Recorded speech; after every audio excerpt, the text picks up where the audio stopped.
Selamat malam, salam sejahtera. Assalamualaikum warahmatullahi wabarakatuh. Waalaikumsalam.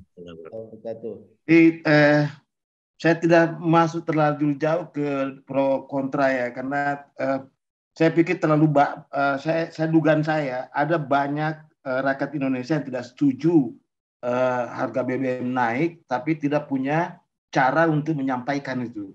Ya, tidak punya cara. Hanya sedikit saja ya warga negara yang menyampaikan yang berusaha menyampaikan aspirasinya. Ada yang tidak setuju tapi diam ya dan sambil ya pasrah. Tapi saya ingin menjelaskan kepasrahan itu. Saya ingin menjelaskan kenapa negara itu kalau bilang tadi ya tega melakukan itu ya. Alasannya saja, alasan dan sebabnya. Jadi gini, dalam teori liberalisme ya, banteng-banteng yang cacat, yang miskin, banteng-banteng yang cacat, yang tua sakit-sakitan, itu harus mati itu. Ya, harus mati, jangan diurus karena itu beban. Ya, itu menghalangi generasinya, itu menghambat generasi itu. Karena itu kalau kita konversi ke manusia ya, jadi manusia yang cacat, sakit-sakitan, miskin, tidak usah diurus. Itu beban itu. Ya biarkan dia mati, ya paling bagaimana caranya supaya matinya cepat dan tidak terlalu menyiksa ya. Ya misalnya orang tua tadinya dipelihara ya dibuatkan panti jompo ya. Itu liberalisme itu. Bagaimana orang-orang tua yang cacat, yang sakit-sakitan itu cepat mati untuk mendapatkan dua sorga. Sorga yang pertama itu berakhir penderitaannya. Ya, surga yang kedua itu karena memberi kontribusi terhadap keberlanjutan kehidupan generasinya itu.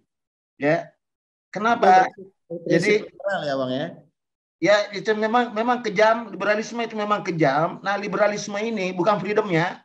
Liberalisme itu bukan freedom dan bukan liberty. Ya, karena itu freedom liberalisme yang masuk di dalam dunia sosial itulah yang jadi individualisme. Ya, dan liberalisme yang masuk dalam dunia politik itulah demokratisme. Karena itu demokratisme dia tidak peduli itu rakyat setuju atau tidak, yang penting suara terbanyak bagi penguasa itu kan. Itu mengandung demokratisme. Jadi liberalisme dalam politik ya itu implementasinya. Liberalisme di dalam dunia ekonomi itu yang kita sebut dengan kapitalisme. Nah, gimana kalau jadi liberalisme, individualisme dan kapitalisme ini saudara kembar. Ini saudara kembar tiga ini. Sama-sama darahnya yaitu darah liberalisme. Yang punya prinsip bahwa orang miskin, orang cacat yang sudah tua, sakit-sakitan tidak usah diurus. Karena itu beban. Kita tidak bisa berkembang itu ya. Nah, Pensiunan juga. Jadi kaitannya sama BBM apa Pak Mulyadi?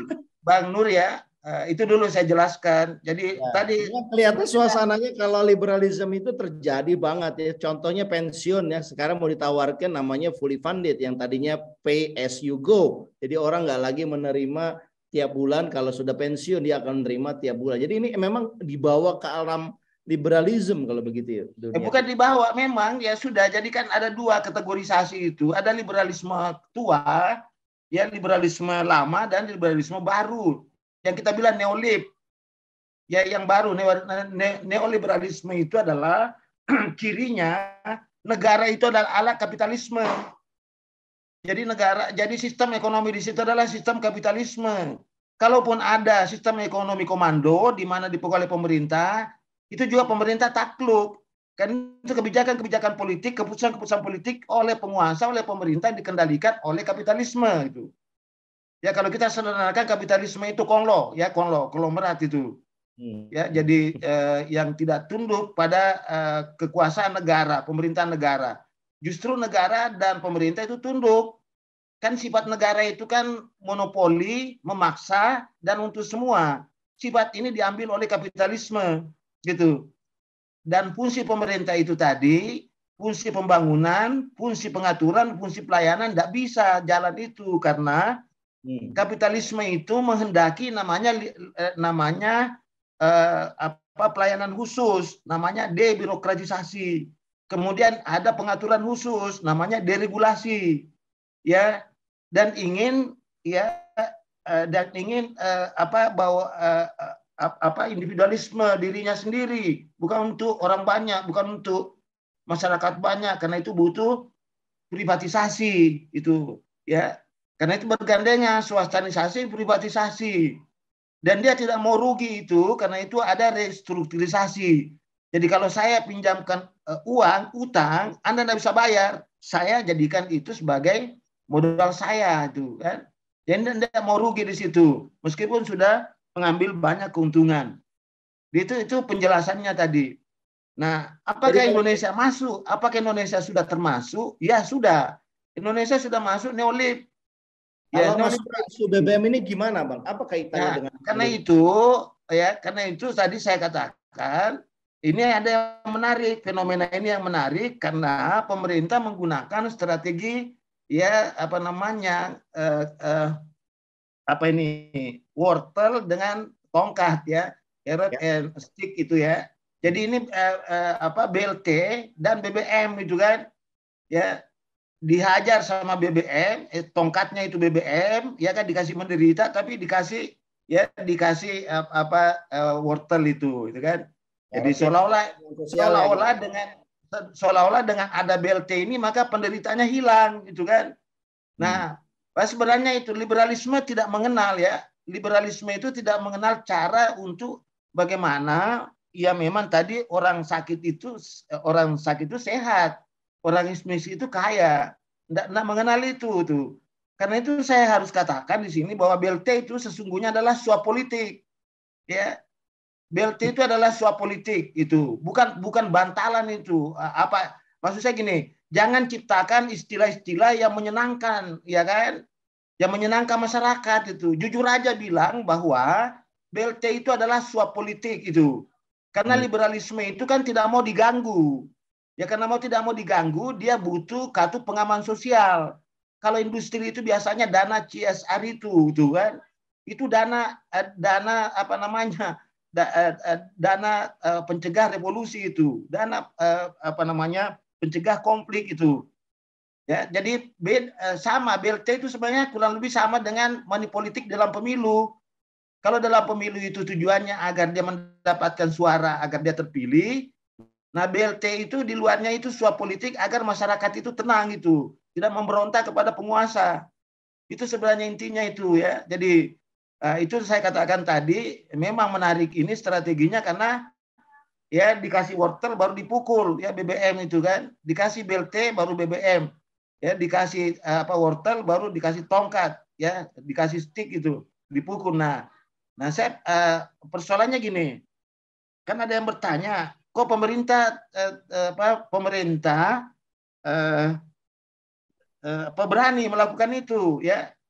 Ya, di saat minyak dunia turun, kok Indonesia naikkan itu kan?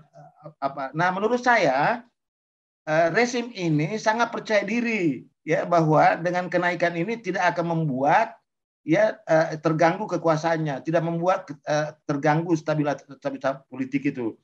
Jadi kalau diseranakan begini, ya, istana itu rezim Jokowi tidak merasa dia jatuh itu. Dia sudah yakin sekali bahwa dengan kenaikan ini dia tidak akan jatuh, tidak akan mengganggu itu, ya. Nah, di sini juga saya ingin lihat, ya, memang ini agak kesulitan karena gerakan-gerakan revolusioner, ya, dan pentolan-pentolan nanti yang ingin melaksanakan people power itu agak kesulitan karena diiringi oleh pagar duri yang sudah ditanam oleh rezim, namanya 3 periode.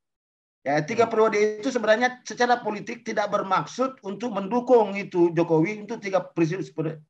Itu kalau terjadi itu, ya, itu bonus, tapi tujuan awalnya itu ingin memamerkan, ya, kepada gerakan-gerakan revolusioner, ya, dan untuk mencegah terbentuknya people power itu tadi. Oh, ini loh, ada sekelompok orang massa yang mendukung, namanya 3 periode itu kan. Jadi di situ letaknya, Pak. Ya, jadi saya harus katakan bahwa memang rezim ini sangat percaya diri dan dia jauh dari pemikirannya bahwa dengan gara-gara kenaikan BBM ini maka dia akan terjungkal dari kursinya itu. Saya kira itu komentar saya aja, Pak Nur ya, singkat saja ya, bahwa intinya yang ingin saya sampaikan bahwa sebenarnya BLT ini adalah suap politik ya, agar rakyat itu tidak memberontak gitu ya. Ya sama persis, kurang lebih sama kalau pemilu ya disuap ya, disuap supaya dia memilih, dikasih duit money politik 20.000, 30.000, 50.000, 100.000, tapi dia akan menderita nanti selama 5 tahun satu periode itu kan. Nah sama dengan ini kan, diambil dinaikkan BBM-nya, kemudian dikasih BLT dulu sedikit ya. BLT berapa bulan nanti itu kira-kira habis itu ya. Ya, tapi nanti dia akan menderita itu. Ini kan sebenarnya masalah kita ini adalah masalah pengelolaan negara yang tidak beres. Ya. Ya, jadi pengelola negara kita ini yang tidak beres, tidak becus mengelola negara ini, tidak punya ilmu. Jadi kalau menurut saya sederhana ya. Jadi persoalan kita itu ini ada ya, semacam negara itu, pemerintah itu memproduksi ya kemiskinan itu. Ya. Ini problem kita ini. Dan ada 3 jenis kemiskinan. Ya. Kemiskinan natural itu karena berusaha, memang takdirnya seperti itu, 1 orang saja. Lihat ada nolnya, 1 orang. Kemiskinan kultural 10 orang. Nah yang banyak ini 100 orang, ya ini kemiskinan kultural struktural. Karena itu solusinya adalah negara ini harus bebaskan dari liberalisme, dari kapitalisme itu tadi. Ya jangan bicara subsidi. Ya jangan bicara BLT lagi itu. Jangan karena teori negara kesejahteraan tadi itu mengatakan bahwa untuk meningkatkan kesejahteraan masyarakat, kemakmuran masyarakat itu, maka sistem politik itu harus didorong ya untuk ya sumber daya manusia, sumber daya alam, sumber daya buatan digunakan sebesar-besarnya untuk kemakmuran rakyat itu. Ya, jadi itu yang perlu dipahami dulu. Jadi sumber daya alam, sumber daya manusia, sumber daya buatan memang digunakan sebesar-besarnya untuk kemakmuran rakyat. Persoalannya adalah ya kalau negara itu neolib, maka sumber daya manusia, sumber daya alam, sumber daya buatan dikuasai oleh kapitalisme. Itulah tadi ada sanggahan. Kalau Anda kaya, kenapa mesti kami miskin? Kalau kamu kaya, kenapa mesti saya miskin? Kan di situ ketidakadilannya di situ. Ya itulah fungsinya negara, itulah perlunya ada negara, itulah perlunya ada pemerintah gitu. Nah, karena itu pemerintah harus mengubah sikapnya itu, jangan kalah sama kapitalisme, jangan negara ini ya berada di dalam level neoliberalisme itu. Kan konstitusi kita sudah memberikan arahan itu. Karena itu saya gini, sebenarnya sudah lama saya serukan ini ya. Coba deh, karena BUMN kita ini bermasalah, saya minta BUMN dibubarkan, ya diganti dengan koperasi, ya yang dikelola oleh rakyat. Karena tidak ada teorinya itu negara berbisnis, tidak ada teorinya itu pemerintah berbisnis. Kalau negara itu berbisnis, pemerintah itu berbisnis, maka tunggu saja kebangkrutannya itu. Ya, jadi negara itu ya fungsinya negara tadi, ya memaksa monopoli untuk semuanya. Pemerintah melaksanakan pembangunan, melaksanakan pengaturan, melaksanakan pelayanan.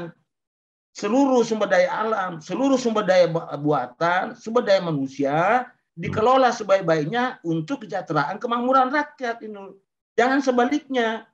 Sumber daya manusia kita, sumber daya alam kita, sumber daya buatan dikuasai sebesar-besarnya oleh para kapitalisme tadi. Ini yang membuat selalu memproduksi kemiskinan.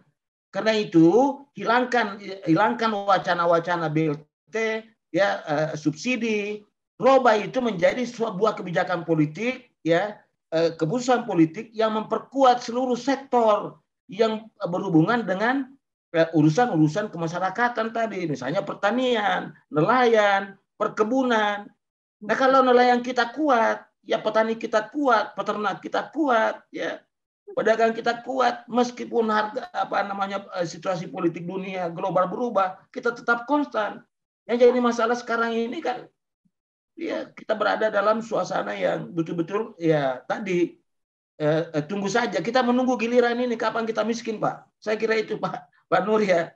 Kita sudah menunggu giliran kapan kita miskin. Menunggu gilirannya kapan kaya, Pak. Jangan kapan miskin. Kalau kapan miskin berarti semua orang pasti akan jatuh miskin begitu. Nah, itulah saya bilang tadi. Kalau sistem ini terus dijalankan, negara dikuasai oleh liberalisme, kapitalisme, maka yang ada adalah kemiskinan. Dan ingat tadi, saya mulai kan, saya selalu katakan, saya ingatkan, Banten, atau saya ganti kancil. Kancil yang cacat, yang sudah tua, sakit-sakitan, harus mati. Ya, itu kata liberalisme itu. Harus mati, tidak usah diurus, karena itu beban. Itu kan.